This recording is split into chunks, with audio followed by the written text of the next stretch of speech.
Le comte de Monte Cristo, Alexandre Dumas, publié en 1846. Avant de commencer la lecture, je vous serais reconnaissant de vous abonner et d'aimer la vidéo. Vous pouvez aussi soutenir la chaîne en devenant membre et bénéficier de prochains livres et cours. Le comte de Monte Cristo, tome 1, Marseille.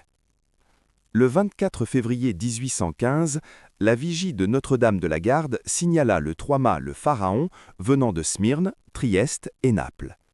Comme d'habitude, un pilote côtier partit aussitôt du port, rasa le château d'If et alla aborder le navire entre le cap de Morgion et l'île de Rion. Aussitôt, comme d'habitude encore, la plateforme du fort Saint-Jean s'était couverte de curieux, car c'est toujours une grande affaire à Marseille que l'arrivée d'un bâtiment, surtout quand ce bâtiment, comme le Pharaon, a été construit, gréé, arrimé sur les chantiers de la vieille fossée et appartient à un armateur de la ville. Cependant, ce bâtiment s'avançait. Il avait heureusement franchi le détroit que quelques secousses volcaniques a creusé entre l'île de Calasaragne et l'île de Jaros. Il avait doublé Pomègue et il s'avançait sous ses 3 huniers, son grand foc et sa brigantine, mais si lentement et d'une allure si triste que les curieux, avec cet instinct qui pressent un malheur, se demandaient quel accident pouvait être arrivé à bord. Néanmoins, les experts en navigation reconnaissaient que si un accident était arrivé, ce ne pouvait être au bâtiment lui-même, car il s'avançait dans toutes les conditions d'un navire parfaitement gouverné. Son ancre était en mouillage, ses haubans de beaupré décrochés, et près du pilote, qui s'apprêtait à diriger le Pharaon par l'étroite entrée du port de Marseille, était un jeune homme aux gestes rapides et à l'œil actif, qui surveillait chaque mouvement du navire et répétait chaque ordre du pilote. La vague inquiétude qui planait sur la foule avait particulièrement atteint un des spectateurs de l'esplanade de Saint-Jean, de sorte qu'il ne put attendre l'entrée du bâtiment dans le port. Il sauta dans une petite barque et ordonna de ramer au-devant du Pharaon, qui l'atteignit en face de l'anse de la réserve. En voyant venir cet homme, le jeune marin quitta son poste à côté du pilote et vint, le chapeau à la main, s'appuyer à la muraille du bâtiment.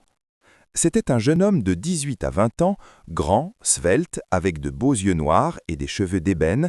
Il y avait dans toute sa personne cet air calme et de résolution particulier aux hommes habitués depuis leur enfance à lutter avec le danger. « Ah, c'est vous, Dantès !» cria l'homme à la barque. « Qu'est-il donc arrivé et pourquoi cet air de tristesse répandu sur tout votre bord ?»« Un grand malheur, monsieur Morel, » répondit le jeune homme. « Un grand malheur, pour moi surtout. À la hauteur de Civita-Vecchia, nous avons perdu ce brave capitaine Leclerc. »« Et le chargement ?» demanda vivement l'armateur. « Il est arrivé à bon port, monsieur Morel, et je crois que vous serez content sous ce rapport. Mais ce pauvre capitaine Leclerc... »« Que lui est-il donc arrivé ?» demanda l'armateur d'un air visiblement soulagé. « Que lui est-il donc arrivé à ce brave capitaine ?»« Il est mort. »« Tombé à la mer ?»« Non, monsieur, mort d'une fièvre cérébrale au milieu d'horribles souffrances. » Puis, se retournant vers ses hommes, « Holà, hé !» dit-il, « chacun à son poste pour le mouillage. » L'équipage obéit. Aussitôt, les 8 ou 10 matelots qui le composaient s'élancèrent les uns sur les écoutes, les autres sur les bras, les autres sur les drisses, les autres sur les halbas des focs, enfin les autres sur les cargues des voiles.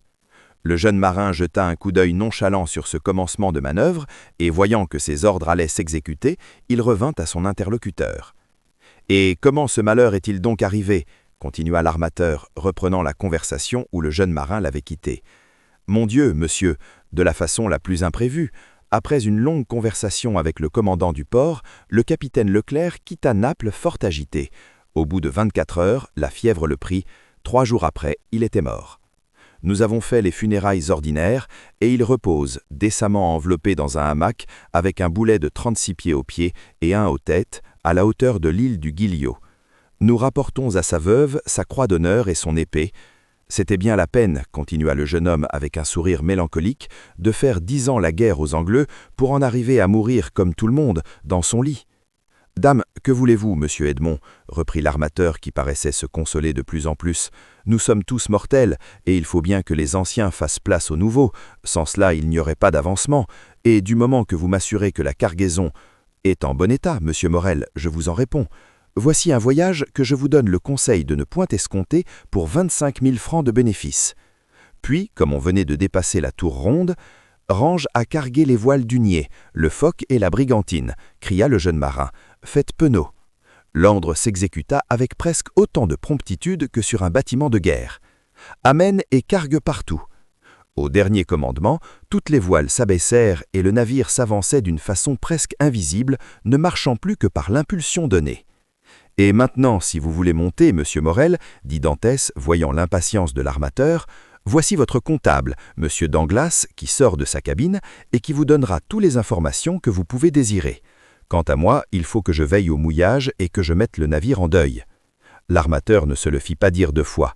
Il saisit un câble que lui jeta Dantès, et avec une dextérité qui aurait fait honneur à un homme de mer, il gravit les échelons cloués sur le flanc rebondu du bâtiment, tandis que celui-ci, retournant à son poste de second, cédait la conversation à celui qu'il avait annoncé sous le nom de Danglas, qui, sortant de sa cabine, s'avançait effectivement au-devant de l'armateur. Le nouveau venu était un homme de 25 à 26 ans, un visage assez sombre, obséquieux envers ses supérieurs, insolent envers ses subordonnés. Aussi, outre son titre d'agent comptable, qui est toujours un motif de répulsion pour les matelots, était-il généralement aussi mal vu de l'équipage que Edmond Dantès, au contraire, en était aimé. « Eh bien, monsieur Morel, dit Danglas, vous savez le malheur, n'est-ce pas ? » « Oui, oui, pauvre capitaine Leclerc, c'était un brave et honnête homme. Et un excellent marin surtout, vieilli entre le ciel et l'eau, comme il convient à un homme chargé des intérêts d'une maison si importante que la maison Morel et Fils. Mais, dit l'armateur, suivant des yeux Dantès qui cherchait son mouillage, mais il me semble qu'il n'y a pas besoin d'être aussi vieux marin que vous le dites, Danglas, pour connaître son métier. Et voici notre ami Edmond qui fait le sien, je me semble, d'homme qui n'a pas besoin de demander de conseil à personne. Oui, dit Danglas en jetant sur Dantès un regard oblique où brilla un éclair de haine. Oui, c'est jeune et ça ne doute de rien.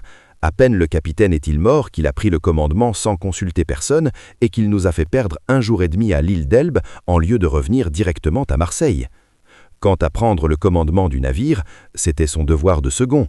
Quant à perdre 1 jour et demi à l'île d'Elbe, il a eu tort, à moins que le navire n'ait eu de quelque avarie à réparer. Le navire se portait comme je me porte et comme je désire que vous vous portiez, monsieur Morel, et cette journée et demie a été perdue par pur caprice pour le plaisir d'aller à terre, voilà. Dantès, dit l'armateur, se retournant vers le jeune homme, venez donc ici. Pardon, monsieur, je vous ai dans un instant. Puis, s'adressant à l'équipage, mouillez, dit-il. Aussitôt, l'ancre tomba et la chaîne fila avec bruit. Dantès resta à son poste, malgré la présence du pilote, jusqu'à ce que cette dernière manœuvre soit terminée. Puis alors, abaissez la flamme à moitié mât, mettez le pavillon en berne, croisez les verres. Vous voyez, dit Danglas, il se croit déjà capitaine sur ma parole. Et il l'est de fait, dit l'armateur. Oui, sauf votre signature et celle de votre associé, monsieur Morel. Dame, pourquoi ne le laisserions-nous pas à ce poste, dit l'armateur. Il est jeune, je le sais bien, mais il me paraît tout à la chose et fort expérimenté dans son métier. Un nuage passa sur le front de Danglas. Pardon, monsieur Morel, dit Dantès en s'approchant. Maintenant que le navire est mouillé, je vous ai tout à vous. Vous m'avez appelé, je crois. Danglas fit un pas en arrière. Je voulais vous demander pourquoi vous vous étiez attardé à l'île d'Elbe. Je ne l'en sais, monsieur. C'était pour accomplir un dernier ordre du capitaine Leclerc, qui, en mourant, m'avait confié un paquet pour le grand maréchal Bertrand. L'avez-vous donc vu, Edmond? Qui? Le grand maréchal? Oui. Morel regarda autour de lui et tira Dantès à part. Et comment va l'empereur? Demanda-t-il vivement. Bien, autant que j'ai pu l'en juger par mes yeux. Vous avez donc vu l'empereur aussi? Il est entré chez le maréchal pendant que j'y étais. Et vous avez parlé? C'est-à-dire que c'est lui qui m'a parlé, monsieur, dit Dantès en souriant. Et que vous a-t-il dit? Il m'a fait des questions sur le bâtiment, sur l'époque de son départ pour Marseille, sur la route qu'il avait suivie et sur la cargaison qu'il portait. Il me semble que s'il était vide et que j'en étais le maître, il aurait eu l'intention de l'acheter, mais je lui ai dit que je n'étais que simple second et que le bâtiment appartenait à la maison Morel et Fils. « Ah ah, a-t-il dit, je la connais. Les Morel sont armateurs de père en fils, et il y avait un Morel qui servait dans le même régiment que moi lorsque j'étais en garnison à Valence. »« C'est pardieu vrai, s'écria l'armateur tout joyeux. C'était Polycarpe Morel, mon oncle, qui est devenu capitaine. Dantès, vous direz à mon oncle que l'empereur s'est souvenu de lui et vous le verrez pleurer, le vieux grognard. Allons, allons, continua l'armateur en frappant amicalement sur l'épaule du jeune homme. Vous avez bien fait, Dantès, de suivre les instructions du capitaine Leclerc et de vous arrêter à l'île d'Elbe, quoique si l'on savait que vous avez remis un paquet au maréchal et causé avec l'empereur, cela pourrait vous compromettre. Et en quoi voulez-vous, monsieur, que cela me compromette? Demanda Dantès. Je ne sais même pas ce que je portais, et l'empereur ne m'a fait que les questions qu'il aurait faites au premier venu. Mais pardon, reprit Dantès, voici la santé et la douane qui nous arrivent. Vous permettez, n'est-ce pas? Faites, faites, mon cher Dantès. Le jeune homme s'éloigna, et comme il s'éloignait, Danglas s'approcha. Eh bien, il paraît qu'il vous a donné des bonnes raisons de son mouillage à Porto-Ferrario. D'excellentes, mon cher monsieur Danglas. Ah, tant mieux, répondit celui-ci, car c'est toujours pénible de voir un camarade qui ne fait pas son devoir. Dantès a fait son devoir, répondit l'armateur, et il n'y a rien à dire. C'était le capitaine Leclerc qui lui avait ordonné cette relâche. À propos du capitaine Leclerc, ne vous a-t-il pas remis une lettre de lui? Qui? Dantès? À moi? Non. En avait-il une? Je croyais qu'outre le paquet, le capitaine Leclerc lui avait confié une lettre. De quel paquet voulez-vous parler, Danglas? Mais de